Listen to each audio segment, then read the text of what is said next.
Jesse. What's up, guys? Welcome back to the channel. Hope you guys are having a great day today. Hey, and today I'm just going to talk to you guys real quick about how Jesse's flying solo now, and you guys are wrong. All right, guys, what I'm talking about, you guys are wrong. I had a bunch of comments saying that this hot wire I got back behind me, you guys can see it, would not keep the sheep in on their side. So if you guys are just coming across this video or you haven't been really keeping up and you're wondering what I'm talking about, well, I put a hot wire fence up from one side of my field to right here, right back behind me. Pretty much I gave Jesse about 1/4 acre and the sheep 3/4 acre. I separated them because the sheep would not quit eating Jesse's food. Every time I put grain out there for them, they would fight him for it.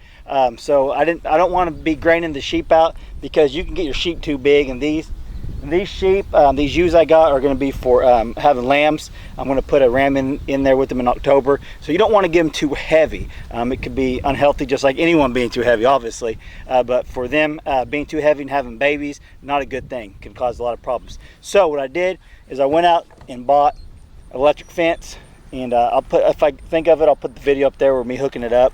I actually got it hooked up, got it grounded right. Everything's working great. The sheeps have hit it a few times and they stay away from it completely. I know I got like a bunch of comments saying that there's no way a 3-strand hot wire fence is going to keep sheep out. It's working, guys. It's been over a week and a half or so, and the sheep have not got into Jesse's 1/4 acre lot. So far so good, guys. I was right and you're wrong. No, I didn't know. A lot of you guys said there's no way. I didn't know. I wanted to try it because all you guys don't even waste your time. I'm like, well, I'm going to do it. I want to find out for myself. I know a lot of you guys probably had other experiences besides that. But my experience so far is the sheep are staying out. They've got hit a few times, like I said, and they're staying out. So I'll show you guys the sheep, and then we'll go over there and we'll talk about Jesse and the things I got going on with Jesse. I'll tell you what, too, Jesse is drinking a bunch of water. I probably should have put this one over here and that one over there because the sheep aren't drinking near as much as what Jesse's drinking. So I'll probably end up switching those two out because he's going through one of those like every few days. A little makeshift gate. See if I can't get shocked.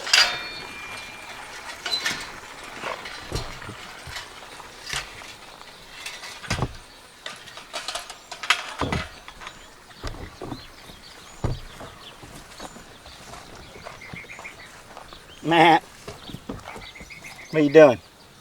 Get out here and play. You shedding yet? You need to hurry up and shed. That one's shedding good. She's not shedding so well. And these ewes are doing great. They already shedded the time I got them anyway, so they're doing awesome.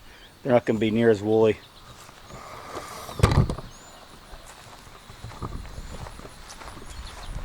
Get up, lazy.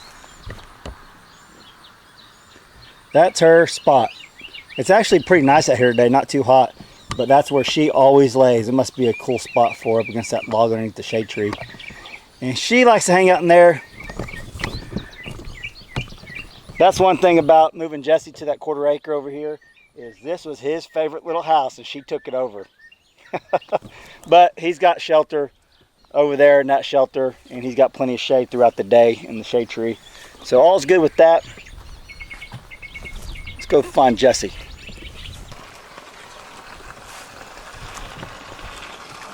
Pig's hole's getting a reef. Now on to Jesse. You can see Jesse's got a lot bigger since the first time I got him, but he's not putting the weight on. Maybe move this up. He's not putting the weight on like I wanted. Because like I said before, the sheep were just getting in here and eating most of the food, and he wasn't getting the grain every day like he needed. So we'll see how quick he grows now with grain in him every day and still having some hay and grass to eat on and still get to roam around on a 1/4 acre lot. A 1/4 acre lot is actually probably too big, in my opinion, to have a steer that you're raising to butcher if you want to put a lot of weight on. I'm going to say a lot of people will put them in a small pen, a small lot. That way they're not moving around a bunch, and they're gaining weight. It's the same concept for my pigs. I don't have my pigs on pasture or running around a 1/4 acre lot because I want limited activity out of the pigs. That way they're not burning a lot of calories and they're not losing weight, they're gaining weight. And that's basically, and that's the same concept that we want for Jesse. I put him out on this 1/4 acre lot because first of all, I got a shelter over there and I got shade over here, so I didn't want to move the shelter over into the shade, but also I want Jesse to get around and get some grass too, just not hay and grain. I want him to have fresh grass if he can while the grass is still fresh before it all dies out for the summer. But yeah, guys, if you guys are looking to raise a steer to put weight on it, you don't want necessarily put on a whole acre lot like I had, or even a 1/4 acre. Really, if I could break this into like 4 sections, one section would be plenty big enough to raise a steer in. But right now, I'll leave him on this 1/4 acre and we'll see how he does. He needs to start gaining weight because the reason why we got him was to have meat for the freezer in the fall.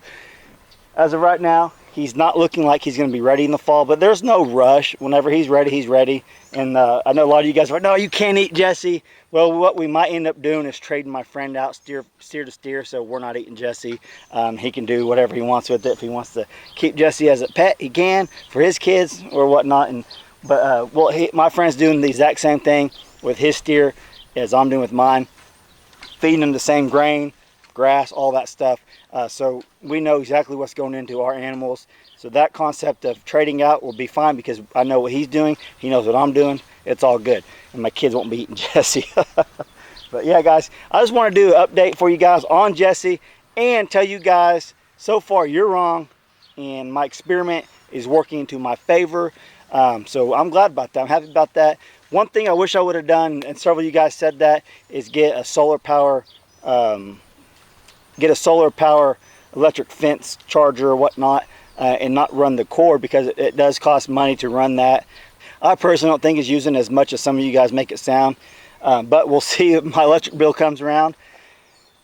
But the downside to that is I have to run extension cord to the pole barn house too out here, and I don't really want to do that. So maybe in a month or so we'll see how this goes. If the sheep are still staying out or staying on their side and all that, maybe we'll upgrade to a solar power one, because I think I kind of want a solar power one. That way it's just easier.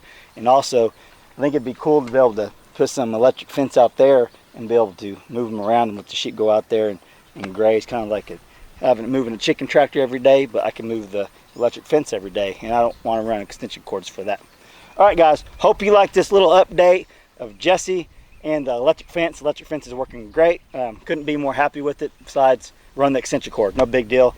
But I'll keep you guys informed, update on that, and we'll see how fast Jesse grows now that we got him on a smaller lot and getting a lot more grain. So that's a good thing. All right, guys, hey, don't forget to smash that like button if you would, and if you're not subscribed, please subscribe and click that little bell for notification. I really do appreciate all the awesome, nice comments you guys give me and all the thumbs up. It's great, guys. I really appreciate all of you guys. See you in the next video.